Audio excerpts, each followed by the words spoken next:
ભરૂચના ગુમાનદેવ તીર્થ ક્ષેત્રથી અંકલેશ્વર સુધી આવતીકાલે ગૌ હિન્દુ રાષ્ટ્ર સમર્પિત એકતા પદયાત્રા યોજાશે, જેમાં મોટી સંખ્યામાં ભક્તોની જોડાવા આમંત્રણ પાઠવાયો છે।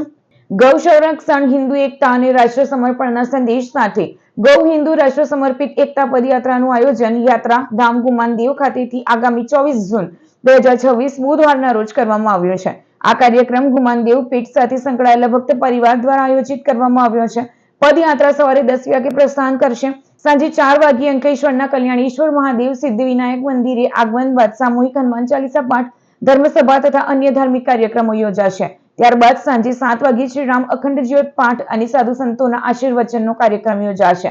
અંતે રાત્રે 8 વાગે મહાપ્રસાદનું આયોજન કરવામાં આવ્યું છે। કાર્યક્રમનું સ્થળ ગાર્ડન સિટી અંકલેશ્વર ખાતે રાખવામાં આવ્યો છે।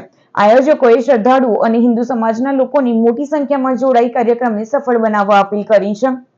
આજે હિન્દુ ગૌ રાષ્ટ્ર એકતા પદયાત્રાનો એક જ ધ્યેય ઉદ્દેશ છે કે આપણે ગૌ માતાને રાષ્ટ્રમાતા ઘોષિત કરો ને આપણે હિન્દુસ્તાનને હિન્દુ રાષ્ટ્ર ઘોષિત કરે। अच्छा, यात्रा जो निकलવાની છે ક્યાંથી નીકળીને ક્યાં જશે ને ક્યાં સમય? આ યાત્રા આપણે ગુમાનદેવથી નીકળીને અંકલેશ્વર રાજપીપળા રોડ થઈને સારંગપુર પાટિયાથી સીધા સિદ્ધિવિનાયક ગજાનન સોસાયટી પહોંચશે।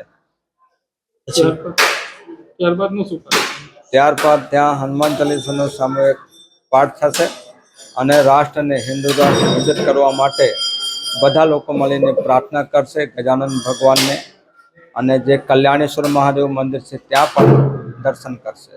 અને ત્યાર પછી ત્યાંથી આગળ જે અખંડ શ્યામ પાઠનું આયોજન કરવામાં આવેલું છે, એક આપણા ભક્ત છે ત્યાં પણ જઈને દર્શન કરશે અને ત્યાં પણ ધર્મસભા યોજવામાં આવશે।